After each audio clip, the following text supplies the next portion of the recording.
Hi, I'm Johnny. I'm a global artist ambassador for FENIX360, and I'm blessed to be joined today by the visual artist, KRISTY MCCARTHY. KRISTY, how you doing? Great. How are you doing? Oh, I'm doing great too. Thanks so much for joining me. And I really would like, KRISTY, if I can, I'd like to share some of the imagery that displays your visual artwork. Okay, if we tune into that now? Yeah, let's do it. Okay, super. Let's look at some of the visual art pieces of KRISTY MCCARTHY.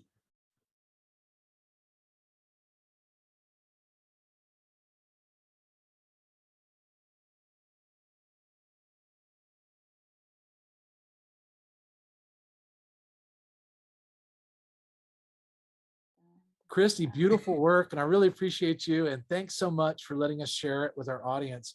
Listen, I'm wondering whether or not you can tell me, where are you from, KRISTY? And I'd love to hear some of the highlights of your journey in becoming an artist. Yeah. Well, thank you for having me. I'm originally from Wisconsin, but I've lived in New York City for the past 13 years now. Mm. I'm right now in Lima, Peru, because I Ah, come here about once or twice a year to participate in a mural festival here for all female artists called Nosotras Estamos en la Calle. wonderful. And yeah, it's a really lovely initiative that puts women artists on the platform so that they can be Uh-huh. seen and That's it's a super. very And listen, are there indigenous people that participate in the performance and whatnot?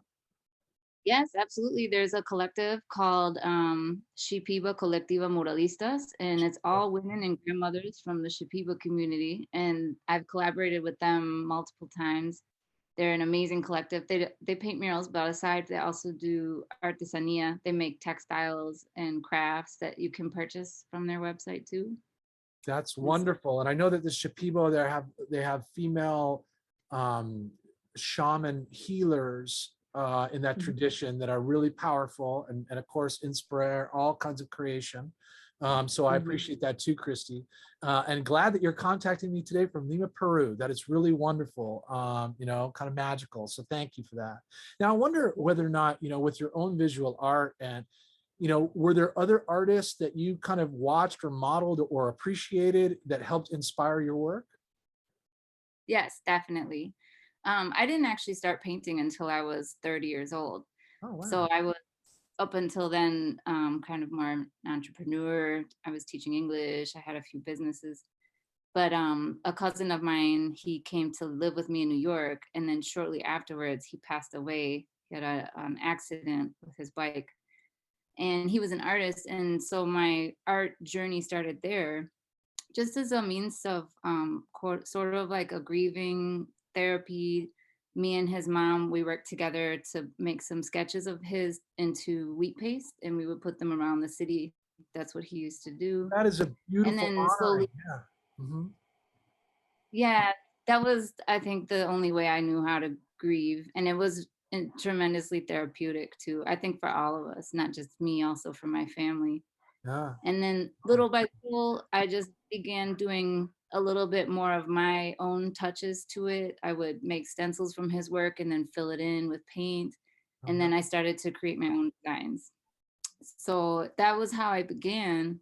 And then over time, I started to paint large scale. And that was when I got introduced to some of the artists that have mentored and guided me through the rest of my journey. And one of them, namely, is Raul Ayala.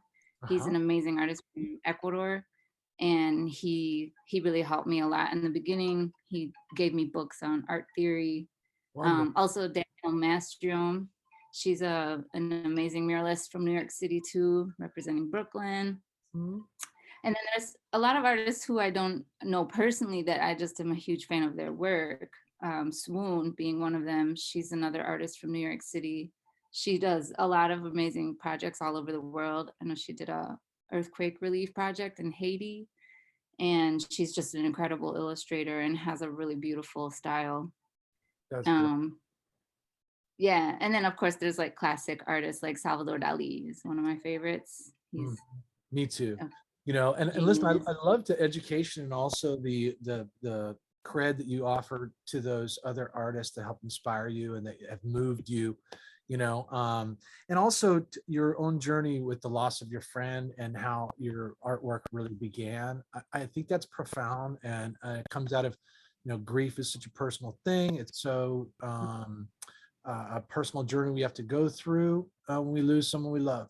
And so Mm. at any rate, for it to come through in your art and for you to use some of the energetic quality of his art and then add to that is really kind of remarkable and wonderful and probably really healing for you. And Yeah. so the spirit of I'm sorry. balance is in every and in one of your works. I just wanted to add one thing I forgot to say. My aunt has actually gone on to create a website with all of my cousin's artwork. His name is Easton Shrine, and he was extremely prolific. He was only 22 years old when he passed away, but he had already done more artwork than most 80-year-old artists that I know. So Wow. if anybody was interested, you could check out his work. My aunt has painstakingly photographed and uploaded every piece he's ever made, and it's Oh, all that's available. wonderful.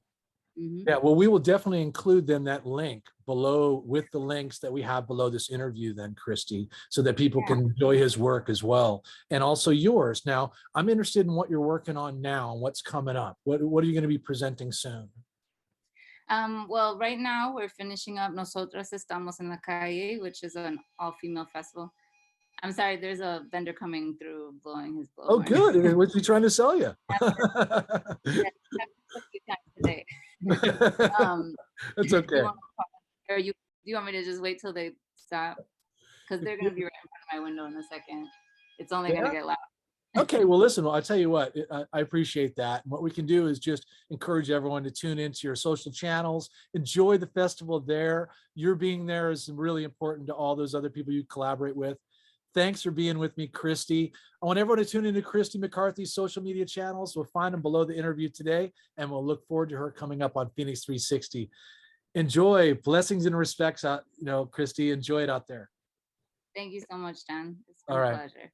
Thank you. Take care.